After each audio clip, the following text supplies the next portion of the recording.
The Dog and the Sparrow. A shepherd's dog had a master who took no care of him, but often let him suffer the greatest hunger.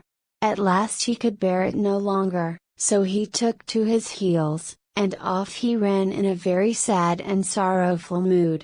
On the road he met a sparrow that said to him, "Why are you so sad, my friend?" "Because," said the dog, "I am very very hungry, and have nothing to eat." "If that be all," answered the sparrow, "come with me into the next town, and I will soon find you plenty of food." So on they went together into the town, and as they passed by a butcher's shop, the sparrow said to the dog, "Stand there a little while till I peck you down a piece of meat."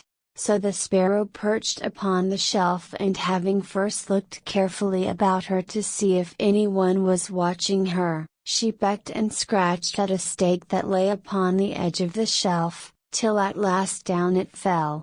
Then the dog snapped it up, and scrambled away with it into a corner, where he soon ate it all up.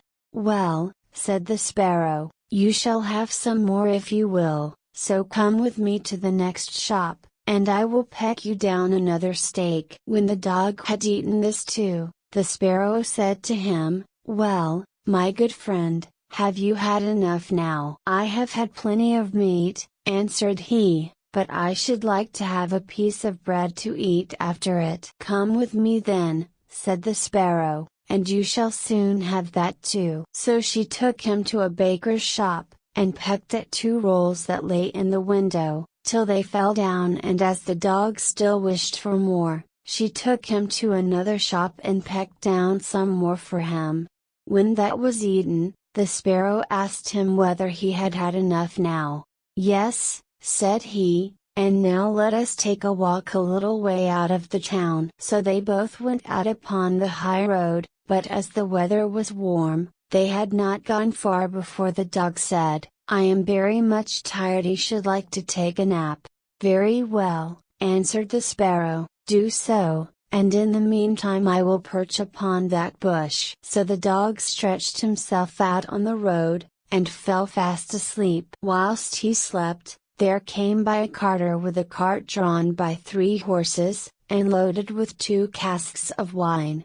The sparrow, seeing that the carter did not turn out of the way, but would go on in the track in which the dog lay, so as to drive over him, called out, "Stop! Stop! Mr. Carter, or it shall be the worse for you." But the carter, grumbling to himself, "You make it the worse for me, indeed. What can you do?" cracked his whip, and drove his cart over the poor dog, so that the wheels crushed him to death. "There," cried the sparrow, "you cruel villain, you have killed my friend the dog. Now mind what I say. This deed of yours shall cost you all you are worth." "Do your worst, and welcome," said the brute, "what harm can you do me?" and passed on. But the sparrow crept under the tilt of the cart, and pecked at the bung of one of the casks till she loosened it, and then all the wine ran out, without the carter seeing it. At last he looked round, and saw that the cart was dripping, and the cask quite empty. "What an unlucky wretch I am!"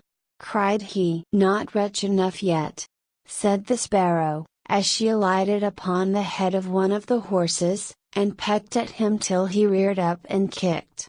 When the carter saw this, he drew out his hatchet and aimed a blow at the sparrow, meaning to kill her, but she flew away, and the blow fell upon the poor horse's head with such force, that he fell down dead. "Unlucky wretch that I am!" cried he. "Not wretch enough yet," said the sparrow. And as the carter went on with the other 2 horses, she again crept under the tilt of the cart, and pecked out the bung of the second cask, so that all the wine ran out. When the carter saw this, he again cried out, "Miserable wretch that I am!" But the sparrow answered, "Not wretch enough yet," and perched on the head of the second horse, and pecked at him too. The carter ran up and struck at her again with his hatchet, but away she flew, and the blow fell upon the second horse and killed him on the spot. "Unlucky wretch that I am!" said he. "Not rich enough yet," said the sparrow, and perching upon the third horse, she began to peck him too. The carter was mad with fury, and without looking about him, or caring what he was about, struck again at the sparrow, but killed his third horse as he done the other two. "Alas! Miserable wretch that I am!" cried he. "Not rich enough yet," answered the sparrow as she flew away, "now will I plague and punish you at your own house." The carter was forced at last to leave his cart behind him, and to go home overflowing with rage and vexation. "Alas!" said he to his wife, "what ill luck has befallen me! My wine is all spilt, and my horses all three dead." "Alas!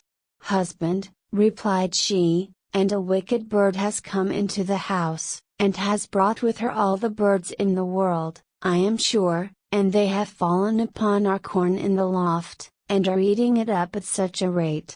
Away ran the husband upstairs, and saw thousands of birds sitting upon the floor eating up his corn, with the sparrow in the midst of them. "Unlucky wretch that I am!" cried the carter, for he saw that the corn was almost all gone. "Not rich enough yet," said the sparrow, "your cruelty shall cost you your life yet." And away she flew. The carter, seeing that he had thus lost all that he had, went down into his kitchen, and was still not sorry for what he had done, but sat himself angrily and sulkily in the chimney corner. But the sparrow sat on the outside of the window, and cried, "Carter!